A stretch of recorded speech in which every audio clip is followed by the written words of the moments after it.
嘉义县政府为着要避免动物因为旱灾受伤，对去年3月份开始要清除再旱灾。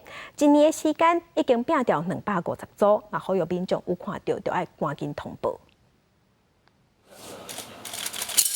摕菜头去拄动物搭啊，两边就互搭啊加登去。亲像这种搭啊，嘉义县家畜所配合动保人员甲民众，过去一冬都找出买250具。用这样的一个售价，那如果不小心的话，那很多大型的售价可能连人都可能会有状况哈。所以现在使用售价，那一方面是非法的。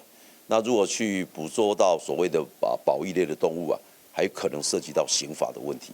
嘉义县为去年3月开始，配合动保人员开始全面清除动物搭啊。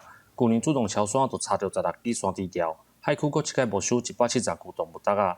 家畜所表示，政府交代无允准生产贩卖动物搭啊，目前查到的拢是民众厝内库存。使用捕兽夹或山猪吊残害动物，依动保法可开罚15000到7万5。如造成动物死亡或肢体严重残缺，最高可处2年以下徒刑，并科200万元罚金。嘉义县为去年到今，通报动物紧急救援案件大约有430件，其中因为动物搭啊造成的伤害就占了3成，甚至阁有夹伤咬死的情况。家畜所希望民众发现动物搭啊，会当联络因去处理，替动物打造安全的环境。记者林伟霆，嘉义报道。